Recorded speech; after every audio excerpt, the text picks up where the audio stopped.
What's going on YouTube? Welcome to my YouTube channel. My name is LaRon. So I do tech videos, how-to tips, and any kind of tech news I might come across. So I'm just going to get right into my video for today, which is switching over from iPhone to Android. Also, I did do a video switch from Android to iPhone, so don't forget to check that video out. It'll be in the description below, and it'll also be at the end of this video that you can click on to go check that out. So let's go ahead and go over to I have four reasons on why you may want to switch from iPhone over to Android. So if you're looking for a switch, you want to check this out. So the very first thing that I got in no particular order is customization.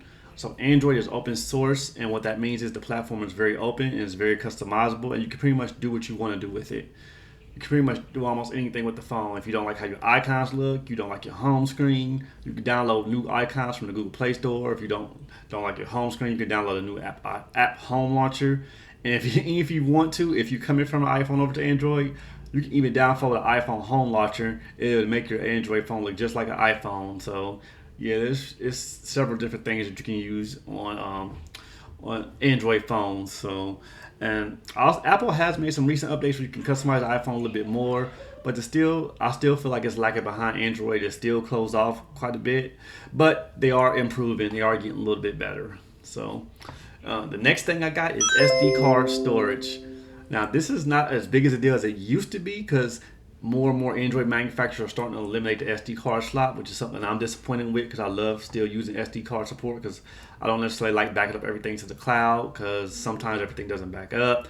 You're limited onto the storage, then you have to pay for more storage, etc., etc. And then when you go to download, all the things don't download always, or I haven't found it very helpful to be able to download everything from the cloud all the time.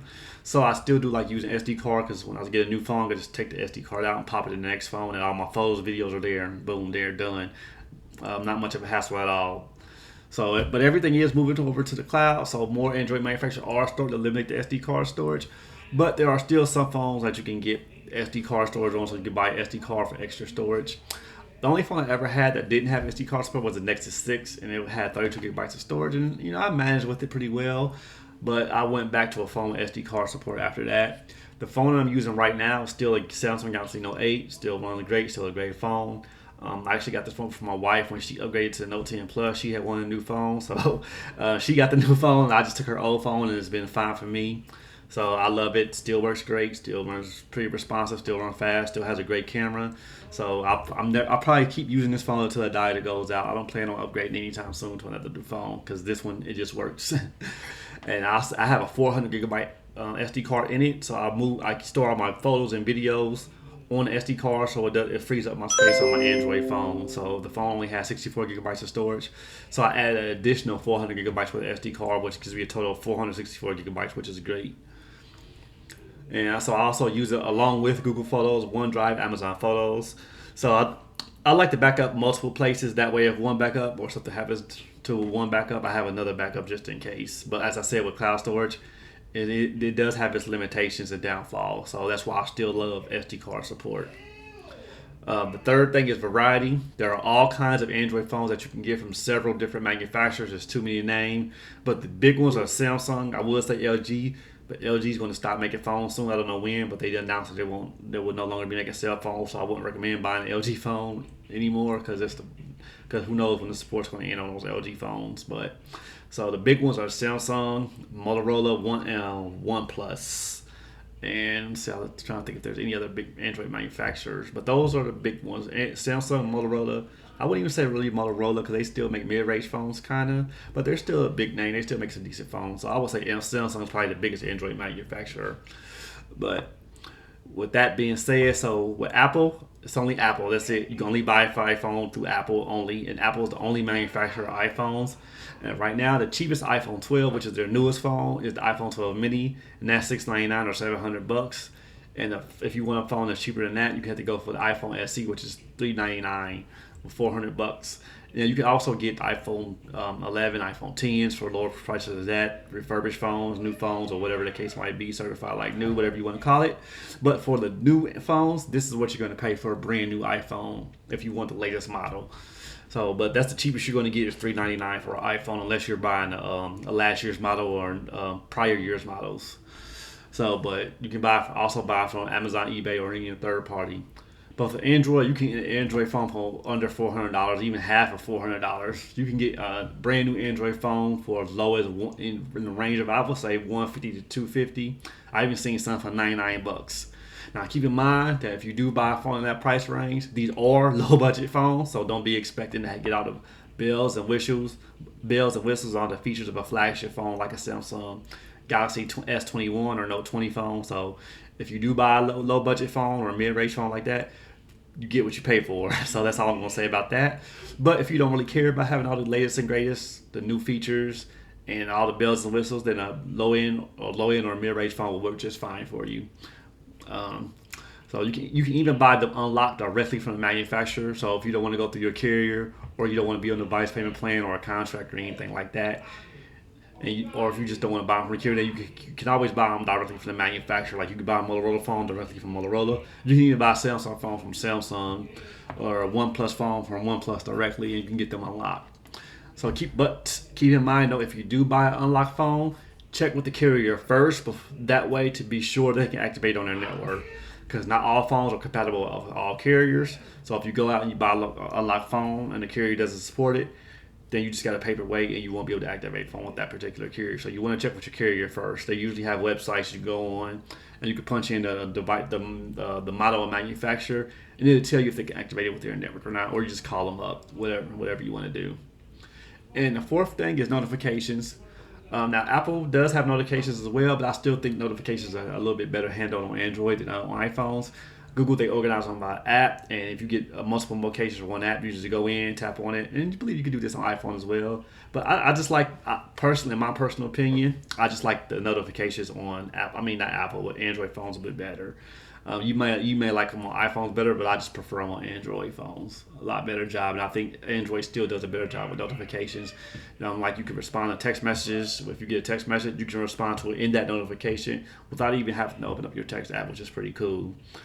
You may be able to do it on iPhones. I believe you can, but like I said, I just like it better on Android. This is just a personal opinion, so it's not really fact or nothing like that. It's just my personal preference. So that's about it. That's my 4 reasons why you should switch over from Android over to an iPhone. So just to recap, SD card support. Keep in mind, manufacturers are eliminated, but there are still some phones out there that still support SD card storage. So if you don't care, then you can get an S21, which doesn't have SD card support. But if you do care, you want to stay away from that phone, or you want to stay away from the OnePlus phones. LG still supports SD cards, but they're going to be stopping making cell phones soon. So Motorola still has SD card support. There's some of their phones, like I know the Motorola Edge Plus doesn't have SD card support, but most of the other phones should still support SD card. So just keep that in mind. If that's something you care about, then you want to be like before you buy the phone, ask if it has SD card support or not, because they are starting to eliminate it. Hopefully they don't completely get rid of it. That's my hope. But I can see them getting rid of it in the near future, maybe in the next year or so, 2 years or down the line. They're probably going to start, all manufacturers probably going to move to SD card support. But for now, there's still an advantage that Android phones have over iPhones. What else here? Let me go through. Let's see, because I said customization is my next one. So you can do what you want with your phone.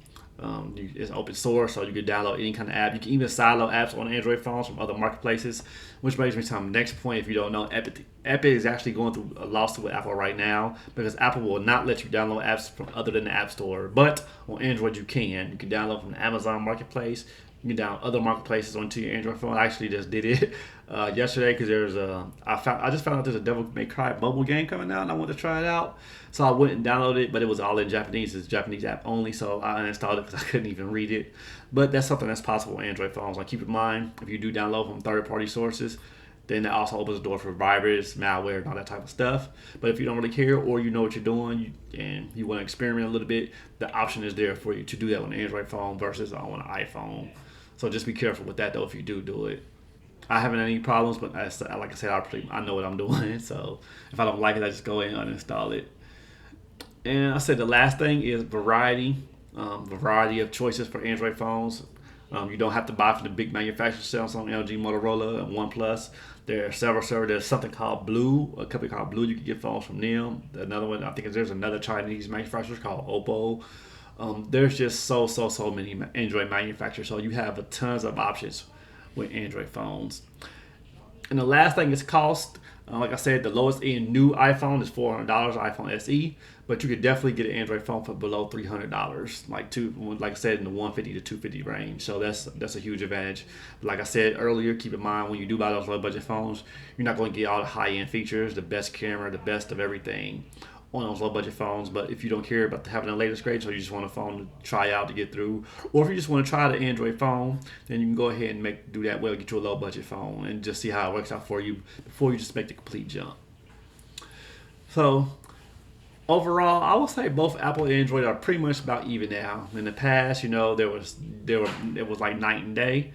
But for me, I think they're both even now when it comes to features. With each update, they both add more new features. They both copy features from one another, say they are copying. So it's pretty much not anything new that Apple does that Android doesn't do, or Apple does that Android doesn't do, or Android does that Apple doesn't do. So they're about even, pretty much, just from what I can tell so far. So that's why I haven't really switched to iPhone, because when I did want an iPhone, they didn't have all the features that Android had. Like you couldn't put a third-party keyboard on there, which is, I hated the tap keyboard. But now Apple does have a sliding keyboard. I've had that since Android Cupcake 2.0. So, but now they're about even. But I still won't switch because I still prefer Android. But again, it's all a personal preference, what you like. So it just depends. So whether you go with Android or iPhone, it just depends on what you prefer. Do you prefer the more tight integration of iOS, a more closed operating system, Apple and iPhones, or do you have other Apple products, like maybe you have a MacBook or maybe you have an iPad, and you just want everything to work together seamlessly without downloading a bunch of third-party apps, which is something that goes against Android, but they're getting better as well. Like I can connect my Note 8 to my Windows laptop because they have a partnership going on. So I can connect my Samsung phone to Windows, which is pretty cool because I can actually see all my text messages on my computer. So that's pretty neat. It's just something they just got. They're still behind on Apple with integration. They're not as tightly as integrated Apple. So if you really, really want that tight knit integration where everything just works together seamlessly, like you get iMessage on your iMac or you get iMessages on your iPad, it all goes back through. But Google Android, it's not as easy. You have to use Google Messages or something, like you have to have a Samsung phone connected with Windows. So yeah, if you like that tight integration, then Apple is definitely the way to go. But if you want something that's more open, it's more customizable, you pretty much can do what you pretty much want to do what you want with your phone, then I would say definitely go with Android. If that's something that you care about, you want experimentation, you want other third-party apps besides the Google Play Store, or you just want to change the look of your phone from time to time, then yeah, definitely go with Android on that, because you definitely get more freedom and choices with Android versus Apple. So that's it. That's all for this video. So be sure to check out my other video with switching over from Android to iPhone right after this one. It'll be in the description below. And also don't forget to click on it. It'll also be in here that you can just click on and watch that video. And also just let me know in the comments below if you ever switch from an iPhone to Android, or if you switch from Android to iPhone, which one do you prefer? Do you prefer Android or do you prefer iPhone? Do you like one more than the other, or do you think there's no differences, or you think they're still very different, or one has a lot of catching up to do? Does Apple still have a lot of catching up to do to Android, or does Android have a lot of catching up to do to Apple, or do you think they're pretty much even? So just let me know all that in the comments below, and don't forget to subscribe to my YouTube channel if you like this video, or you want to see more content like it. Then don't forget to subscribe to my channel, and also like this video if it helps you out in any way, shape, form, or fashion, and share it if you got some value out of this. If you got something to value about this video. So that's it. That's all I got for now. See you in the next video.